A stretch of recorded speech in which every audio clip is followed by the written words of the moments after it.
नमस्कार. मी भाऊ तोरसेकर. तुम्ही बघत आहात प्रतिपक्ष.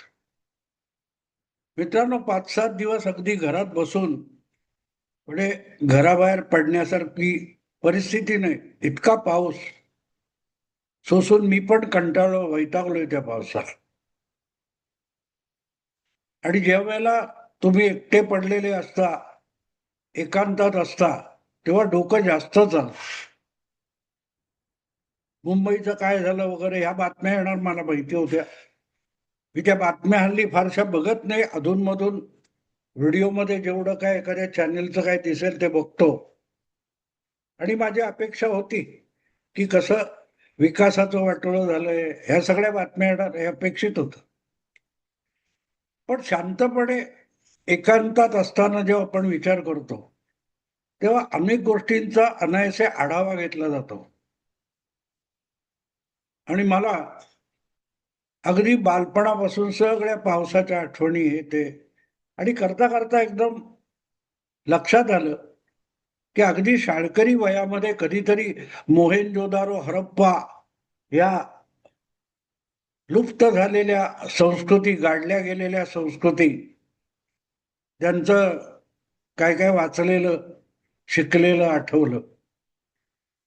त्यामध्ये मोहेंजोदारो नावाची जी काय एक संस्कृती, ती लक्षात राहिली. ती एवढ्यासाठी की त्या सिंधू नदीच्या काठी आर्यांच्या टोळ्या आल्या किंवा आणखीन कुठच्या टोळ्या आल्या आणि चांगला हिरवा प्रदेश आहे, पाण्याची भरपूर सोय आहे, म्हणून तिथे वस्ती झाली, नगरं उभी राहिली. आणि एक दिवशी सिंधू नदीला पूर आला आणि ती सगळी वस्ती, ती शहरं गाडली गेली, सपाट झाली, भूगर्भात गडप झाली. परत काही वर्षांनी, काही पिढ्यांनी तिकडे नव्या टोळ्या आल्या. त्यांनी परत इकडे तिकडे बघितलं, हिरवगार आहे, पाणी आहे, त्यांची परत वस्ती झाली. होता होता परत एकदा वस्ती, नगर आणि परत एकदा महापूर. तर असं म्हणे 7 वेळेला झालं. कदाचित 6 वेळेला असेल, मला आता सगळं नेमकं आठवत नाही शाळेच्या काळातलं. पण 6 का 7 नगरांचे थर एकाखाली एक, एकाखाली एक गाडले गेलेले सापडले. आणि त्या वेळेला शाळकरी वयामध्ये बालमनाला अजब वाटलेलं होतं. एक अप्रकरण असेल, एकाखाली एक नगरं काढली जातात आणि नवे लोक येऊन तिथे परत शहर बसवतात. पण भूगर्भात आपल्या पायाखाली काय आहे, ज्याला आपण जमीन समजतो, त्याच्या खाली काय आहे हे त्यांना बघावंसं सुद्धा वाटत नाही. त्याचं कौतुक वाटलं होतं की एवढाही माणूस तेव्हा विचार करत नसेल. किती पुरातन काळ असला तरी जिथे आता हिरवगार दिसतंय, इतकं सुंदर असून वातावरण, परिस्थिती, भू प्रदेश, यापूर्वी इथे कोण बसला नव्हता असा विचार त्यापैकी कोणाच्याच मनाला का शिवला नाही, असं अनेकदा त्या बालपणी वाटलेलं आहे. पण आज वयाची 70 पार करून, 75 पार करून पुढे आल्यानंतर त्याच मुंबईत जगताना मुंबईचा विकास वगैरे म्हणून जे काय बघायला मिळतं, दर पावसामध्ये 1-2दा तरी मुंबई बंद पडते, 4-5 वर्षातून एकदा तरी मुंबई जलमय होते, पुरामध्ये बुडते वगैरे, हे सगळे अनुभव अलीकडल्या विकास काळामध्ये बघितले. तेव्हा डोक्यात विचार आला की मोहेंजोदारोमध्ये आणि आपल्यामध्ये नेमका काय फरक आहे. त्या काळात ज्यांनी ती मानवी वस्ती केली, नगरं बसवली, घरं बसवली, वस्त्या उभ्या केल्या, सगळ्या सुविधा मानवी जीवनासाठी आवश्यक असतात, त्यांची उभारणी केली, त्यांची रचना केली आणि एक दिवशी सगळं गडप झालं. पण ते का गडप झालं याचा विचार न केल्यामुळे पुढचे आलेले त्यांनी परत एक नवीन हे केलं. हे जे काय होतं ना, मला सांगा मित्रांनो, काल परवा 40 वर्षापूर्वी बांधलेले पूल आज पाडले जातात. किंवा नसतील तर त्याच्यावरून एक पूल होतो, त्याच्यावरून आणखीन तिसरा पूल होतो, पुलावर पूल, पुलावर पूल. मुंबईत किती पूल झालेत, काही ठिकाणी अंडरग्राऊंड बोगदे झालेत. आपण वेगळे आहोत मोहेंजोदारोपेक्षा. आणि हा विचार आजच डोक्यात आला असंही नाहीये. 30-40 वर्ष अधूनमधून हा मोहेंजोदारो 21व्या शतकातला म्हणून माझ्या डोक्यात घोटाळत असतो. कारण आयुष्याची 75-77 वर्ष याच मुंबईत घालवलेली आहेत, जन्मापासून मुंबईकर.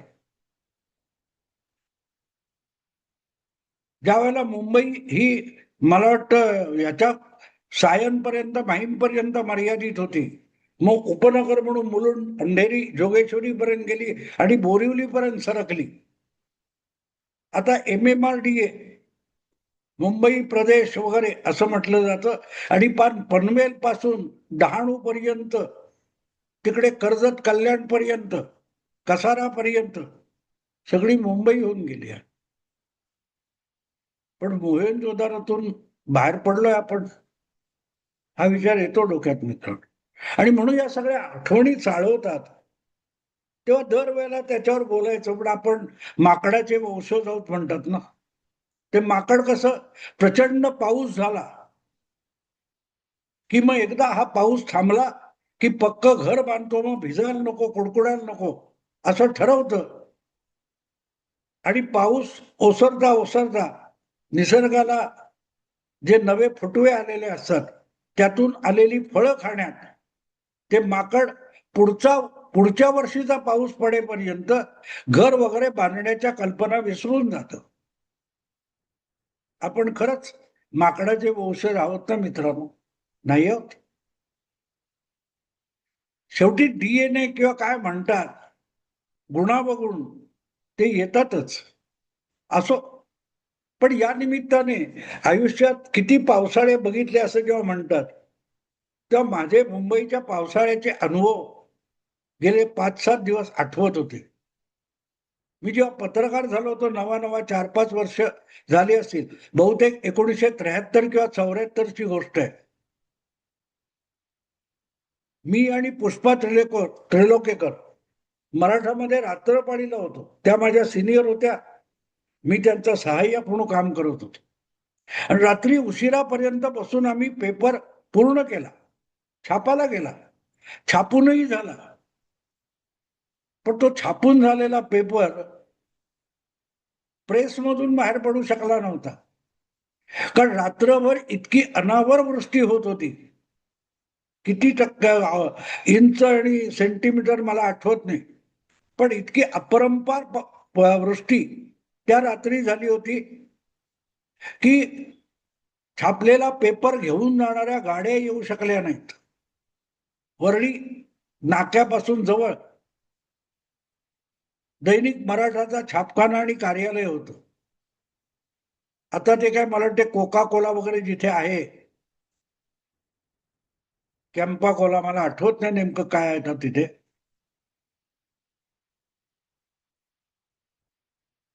तर मग काय करणार, बोंबललं सगळं. म्हणजे रात्रपाळी करून झोपलेले आणि सकाळी निघून जाणारे एक दोघे जण गेले असतील, पण बाकीचे सगळे कंपोजिटर पासून सगळे अडकलेले होते, सगळे अडकलेले होते.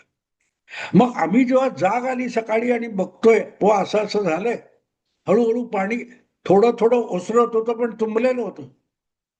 वरळी नाक्यापासून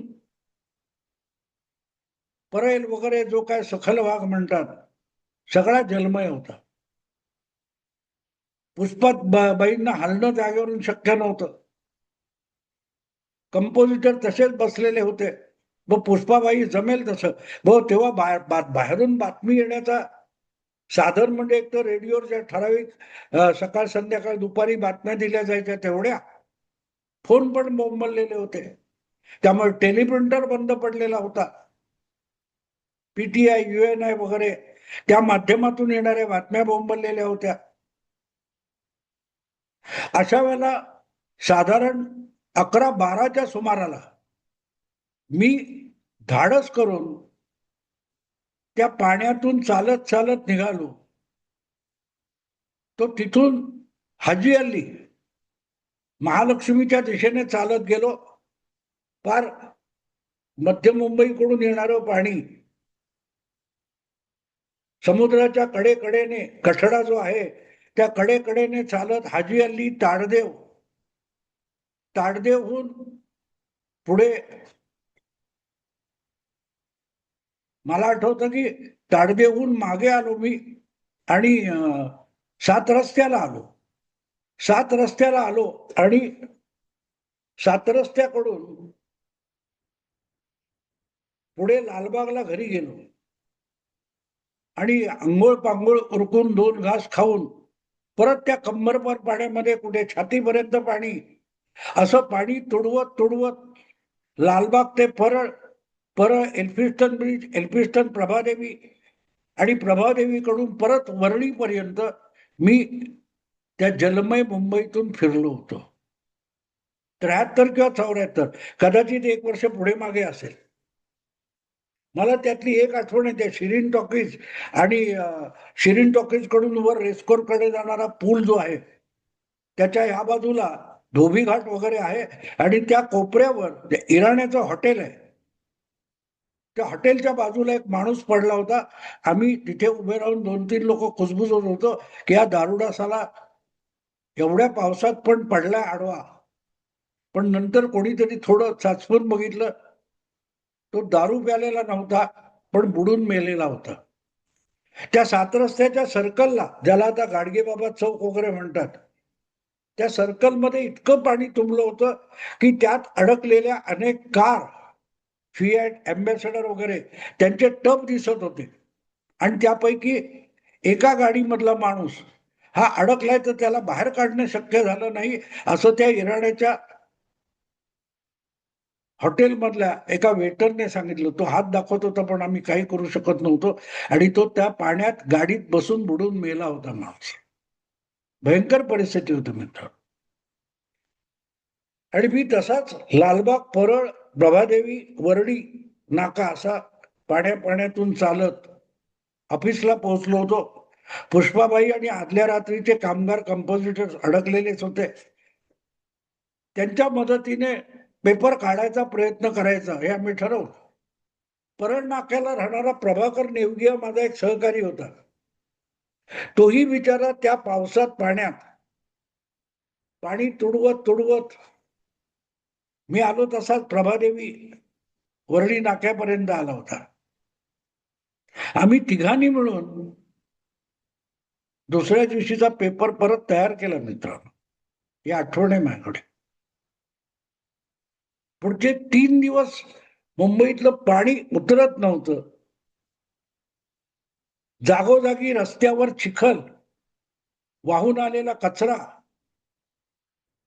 ही 73-74 मधली गोष्ट आहे. आणि नंतर जी अतिवृष्टी 2005 मध्ये झाली ती सुद्धा मी अनुभवलेली आहे. बांद्र्याच्या माझ्या हाऊसिंग बोर्डाच्या घरामध्ये तळमजला सगळा बुडालेला होता. त्या सगळ्या हाऊसिंग बोर्डाच्या बिल्डिंग होत्या. तिथे संपूर्ण तळमजला किंवा निदान तळमजल्याचा अर्धा जिना, 8 ते 10 फूट पाणी तिथे होतं.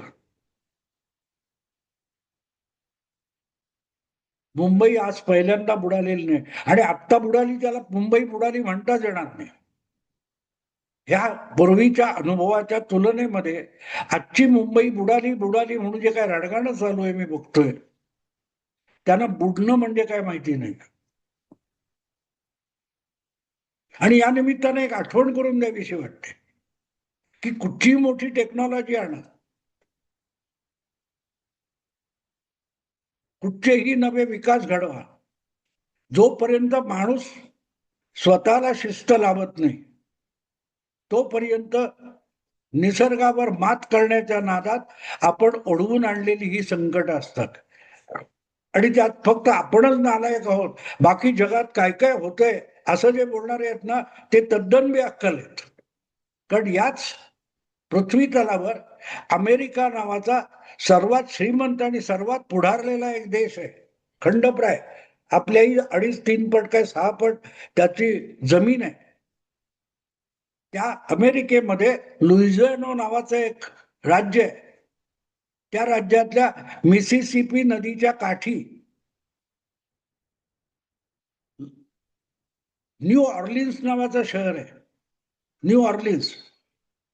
मुंबईत पडलेला पाऊस सेंटीमीटर इंच बाजूला ठेवा, ते सगळं न्यू ऑर्लिन्स शहर हे समुद्र सपाटीपासून सखल भागातच आहे. त्यामुळे तिथे 2-2.5 इंच पाऊस झाला तर सगळं शहर बुडतं. 2005 मध्ये मुंबई बुडाली तेव्हा न्यू ऑर्लिन्स पण बुडालेलं होतं आणि थेट आर्मी आणावी लागली होती न्यू ऑर्लिन्स मध्ये.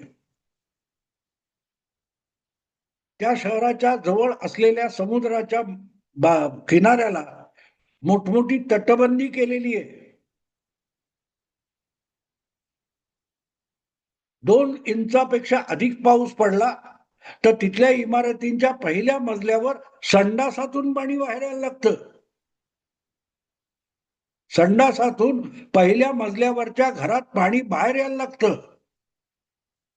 तेव्हा मुंबईत काय झालं म्हणून रडणारे, त्यांच्या डोक्यात ज्या अमेरिका वगैरेच्या कल्पना आहेत ना, त्या हवेतल्या असतात.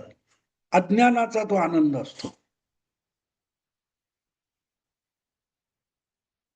माणसाने स्वतःच्या हव्यासावर नियंत्रण ठेवलं नाही तर त्याला बुडण्याशिवाय पर्याय नसतो. 50 वर्षापूर्वी सुद्धा मुंबई बुडाली होती. त्याच्याही अगदी अलीकडे खूप अगदी बालपणापासून मुंबईच्या सखल भागात लालबाग, परळ, हिंदमाता हा माझ्या पायाखालचा तिथल्या परिसरात माझं आयुष्य गेलं. तो सगळा परिसर मला माहिती आहे.